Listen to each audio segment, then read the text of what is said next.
Trânsito, do candidato pelo Cidadania, deputado federal Amon Mandel. Estou aqui com o Manuel Paiva, nosso especialista de trânsito, para falar um pouquinho sobre as propostas do candidato, assim como estamos fazendo com todos os outros, né? Manuel, bom dia, bem-vindo. Bom dia, Patrick, bom dia, Luiz, bom dia toda a equipe, bom dia o telespectador e o ouvinte da CBN. Um forte abraço a todos. Então vamos lá, Manuel, essa aqui, a proposta do candidato Amon é, de longe, a que tem mais páginas, né? São 656 páginas, se eu não estiver equivocado, e traz aqui objetivos, justificativas, as ações que serão feitas. Vamos começar do básico, né? Qual que você evidenciaria, destacaria para esse começo de conversa? Patrick, realmente é um documento longo, né? Tem a participação de vários professores da Universidade Federal do Amazonas, a Universidade do Estado do Amazonas, né? Ele faz uma primeira parte de diagnóstico, ele entra no detalhe do diagnóstico do sistema, especificamente estamos falando na parte de mobilidade urbana. Ele efetivamente vai pontuando alguns pontos que são importantes, né? Ele começa, Patrick, quando ele admite aquilo que o administrador municipal tem que ter. Ele sabe que o município tem limites de recursos. Então ele já admite uma via de parceria público-privado para os investimentos da infraestrutura no sistema de mobilidade, né?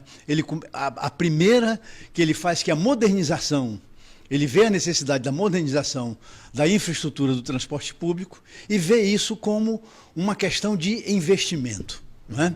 Isso é importante. E que coloca isso como uma ação conjunta entre o setor privado e o setor público. Ou seja, é necessário captar recursos, seja onde for, para que essa infraestrutura ela pode efetivamente ser aplicada. Você acha que não tem como fazer sem essa não parceria? Tem, não tem. Há recursos Não para há isso. recurso. A prefeitura ela fica com dificuldades no dia a dia para fazer o rame-rame no dia a dia, né? Tá certo? Ou seja, então isso é importante que se tem. O segundo ponto importante que nós queremos destacar, ele fala da reestruturação, atualização, adequação do plano de mobilidade urbana de Manaus, né? Esse é o segundo ponto fundamental. Por quê? Aqui se está trabalhando com marcos que vão estabelecer critérios não para um período de 4 anos, não para um período da minha administração, né? Mas um período de como ele está vendo Manaus daqui para frente, né? Você veja, o nosso plano de mobilidade, que foi feito em 2015, ele era para ser revisto em 2020, ele não foi, né? Era para ser revisto agora, já estamos há 10 anos, para o ano, já vão fazer 10 anos que ele era para ser revisto, atualizado. Uma vez, Patrick, alguns ouvintes questionaram se o plano de mobilidade nosso era bom ou ruim. Claro que, efetivamente, ele precisa ser atualizado, ele precisa ser revisto, precisa ser colocado. Como o próprio Código de Trânsito brasileiro é atualizado. Não tenha dúvida, né? Ou seja, e aí, Patrick, ele vai com esses dois pilares, ele efetivamente, ele coloca ele define de uma maneira muito forte, um dos assuntos que mais me chamou a atenção. Ele fala do engajamento comunitário. Ele fala, ele diz, envolver a comunidade local na identificação e soluções dos problemas de tráfego, de transporte, de mobilidade, né? Isso é uma visão muito moderna, humilde, reconhece de que a comunidade, as pessoas que são usuárias do sistema, e aí nós vamos começar a classificar. Começa pelo usuário, começa pelo ciclista, começa pelo o condutor da bicicleta, começa pelo pedestre. Já pensou a gente se reunir com os idosos para evitar, como esse senhor hoje que ia atravessando a Constantino Neri de um lado para pegar na plataforma central e ele perdeu a vida porque alguém o atropelou, que estava a uma velocidade acima do permitido, em cima de uma faixa de pedestre. É necessário que haja essa discussão. A discussão com o motorista, o condutor do veículo comum. A discussão com o motorista de carga. A discussão com o mototaxista. Olha só, a discussão, Patrick, com quase 40 mil trabalhadores que hoje circulam em Manaus nos aplicativos. Seja ele no transporte de carga, seja ele no transporte de passageiros. Você veja de que a comunidade da mobilidade, ela tem que ser consultada, ela tem que ser interagida, ela tem que ser uma ação conjunta que se possa ter. Esses 3 pontos eu destaco de uma maneira muito clara, de uma maneira muito moderna, tá? E efetivamente foi o que nos chamou a atenção. O candidato também traz, aliás, muitos falam sobre implantação de BRT, né, Manuel? Ele fala aqui também sobre implantação de BRS, BRT e sobre corredores exclusivos para o ônibus, né? Então, dá para considerar que a gente já tem? A gente tem, né, um corredor, mas na prática ele não é bem exclusivo, né? Patrick, olha só, primeiro, o conceito nosso, que eu tive a oportunidade de participar na década de 80, era um BRT com outro nome, que se chamou, esse sistema BRT surgiu em Curitiba, surgiu como um modelo de sistema integrado de transporte coletivo urbano através de ônibus. Esse sistema integrado, o conceito era que as pessoas tinham que gastar menos tempo, gastar menos dinheiro, ser mais ágil, ter mais opções de deslocamento, pagando uma tarifa para se deslocar em toda a cidade. Esse foi o conceito que se colocou como um sistema integrado de transporte numa cidade de porte médio, num aglomerado urbano de porte médio, né? Ou não numa megalópole, não, uma cidade urbana de porte médio. Então, esse foi o conceito. E foi esse conceito que foi colocado lá atrás. E que o plano de mobilidade veio e chancelou esse modelo como o nosso sistema integrado de transporte, onde está num princípio de que, para ele ser integrado, para que ele tenha a sua eficiência, a sua eficácia, né? Porque, Patrick, tem uma projeção da Organização das Nações Unidas que em 2050, 2/3 da população mundial ela será uma população urbana. 2/3. Manaus hoje, nesse último censo, ela já está com 60% da sua população do estado. Se nós considerarmos a região metropolitana, já está 70%. E a região metropolitana e a população da região metropolitana que circula em Manaus. Ora, nós já estamos num período em que a ONU está prevendo de que as cidades elas serão mais urbanas do que rurais. O aglomerado urbano de Manaus, onde circula, já está chegando nesse índice de 75%. Isso significa que diz o seguinte: se nós não tratarmos a mobilidade urbana como um sistema integrado para transportar as pessoas coletivamente, nós vamos cair naquilo que é mais perigoso. Nós vamos atacar diretamente a condição climática, porque nós vamos emitir mais CO2, nós vamos fazer com que os engarrafamentos sejam muito mais constantes, mais estressantes e, consequentemente, nós teremos mais acidentes e mais vítimas, e teremos mais vítimas fatais e lesionadas. Nós teremos uma qualidade de vida excessivamente piorada, nós teremos uma segregação do idoso, do deficiente, do pedestre, muito mais sofrível na questão da caminhabilidade nas cidades, porque elas vão ficar insuportáveis, elas vão ficar intransitáveis, elas vão ficar efetivamente muito estressantes. E efetivamente, quando a gente fala isso, nós temos que pensar num sentido coletivo.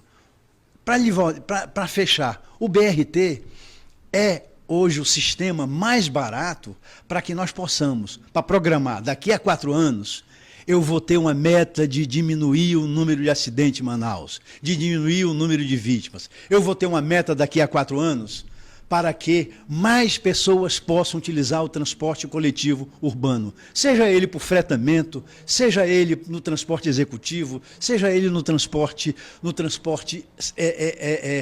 convencional, né? Seja ele no transporte de fretamento, né? Ou seja, as metas que nós temos que ter para que nós possamos diminuir esse índice de poluição, diminuir esse índice de utilização do transporte individual de passageiros, esse índice de acidente, esse índice de mortalidade. Todas as cidades, a ONU estabeleceu isso, todas as grandes cidades estabeleceram metas a serem alcançadas. E nós não vamos alcançar essas metas se não for por um processo, por um sistema de transporte mais barato, mais acessível à população, mais rápido e mais fácil de administração municipais a entender, porque o dinheiro está escasso. Tem outros 2 pontos também, Manuel, que ele cita, que são bem interessantes, né? Ele não fala, não escreve, no caso, no caderno de proposta, especificamente o termo mobilidade ativa, mas a gente percebe bastante as palavras calçadas, pedestres, ciclistas, né? E a mobilidade ativa é a que prioriza os pedestres e os ciclistas, né? E ele fala bastante sobre revitalizar calçadas, apesar de não dizer pontos específicos, mas pelo menos isso está presente na proposta. E um outro ponto interessante também, ele é um grande crítico, né, dos gastos com subsídios para as empresas de transporte, empresas de ônibus, né? Ele não cita especificamente a atual gestão, mas ele fala que um grande problema da prefeitura de Manaus como um todo sempre foi os gastos excessivos com o transporte e o pouco retorno para a população. É o que diz o candidato Amon Mandel, né? Então são 2 pontos interessantes. Como é que ele lidaria, né, com essa questão, que eu até gostaria de ter perguntado para ele, seria uma pergunta hoje, né, se ele tivesse vindo, mas não veio. E também essa questão da mobilidade ativa. Sobre esses 2 pontos, Manuel, o que você pode fazer de observação? A mobilidade ativa também é outro ponto que você está ressaltando, eu vejo como muito positiva, porque trata especificamente do pedestre e a sua infraestrutura, como o pedestre tem que ser tratado. A revitalização de calçadas, a implantação de novas calçadas, a arborização, o nivelamento, a iluminação, a sinalização, a segurança, né? Na cidade de São Paulo, Patrick, e aqui nós não temos esse dado, né? 40% das internações das pessoas nas UPAs de São Paulo, 40% das pessoas que são internadas, lesionadas, são pedestres idosos andando nas ruas de São Paulo. Por quê? As calçadas, elas não são amigáveis ao pedestre, elas não são acessíveis e não são inclusivas, né? Esse é o ponto. E a mobilidade ativa, ela pega esses 2 parâmetros que são fundamentais, o pedestre e o ciclista, né? São Paulo tem uma rede de ciclovia muito importante, mas que é muito criticada sob as condições de conservação, de segurança, de adequação. Idem em Manaus, nós precisamos avançar muito, nós precisamos implantar efetivamente uma rede de ciclovia que seja amigável e acessível e inclusiva para o ciclista. Esse é um ponto fundamental, isso é um ponto positivo. Quanto à questão do subsídio, né? Na leitura do plano, o candidato coloca que ele reconhece que o subsídio ele é necessário. Com certeza. Ninguém vive sem subsídio. Mas o candidato levanta uma questão muito interessante. O subsídio precisa ser qualificado para se cobrar uma contrapartida desse subsídio. A contrapartida vai do subsídio, vai. Que qualidade está trazendo para a população quando você nota que a população, ela diz o seguinte, quando você entrevista, eu já vi muito na rede amazônica, sabe, Patrick? Se entrevista uma senhora, como é que a senhora está achando com o seu ônibus? Ela disse, olha, está muito atrasado, está muito devagar, eu estou há muito tempo aqui na parada, demorou muito e tudo, esse ônibus está superlotado. Ou seja, ela não tem qualidade. O preço não aumentou, mas ela não tem qualidade. Ou seja, qualitativamente não está legal para ela. Não, então é necessário que tenha uma melhoria qualitativa no serviço. Isso é mais importante. O segundo ponto. O que nós estamos fazendo na administração para reduzir o custo operacional para que a prefeitura possa diminuir o pagamento desse subsídio? Esse é um ponto importante. Ou seja, o controle de custo, a racionalização do custo, a otimização do custo, porque essa otimização do custo está desde a racionalização, desde o aumento da velocidade comercial, desde a utilização de um ônibus, ele fazendo mais viagens durante a manhã do que somente 2 viagens, ele utilizando o mesmo pessoal de operação para realizar mais viagens e, consequentemente, oferecer mais lugares à população, ele oferecer mais conforto à população, oferecer mais oportunidade, melhorar a frequência, diminuir o tempo de espera, diminuir o tempo de viagem, ou seja, você com isso você racionaliza custo, você diminui o consumo do combustível, do pneu, você não utiliza 1 hora extra de pessoal, você efetivamente você transporta mais pessoas por viagem, por ônibus, consequentemente o teu índice de passageiro por quilômetro, que é um fator que influencia no valor final da tarifa, vai diminuir, consequentemente você vai tirar menos dinheiro para efetivamente você bancar o custo operacional, né? E mais um terceiro ponto. Não se pode financiar a frota através do subsídio. A frota não tem que ser financiada pelo subsídio.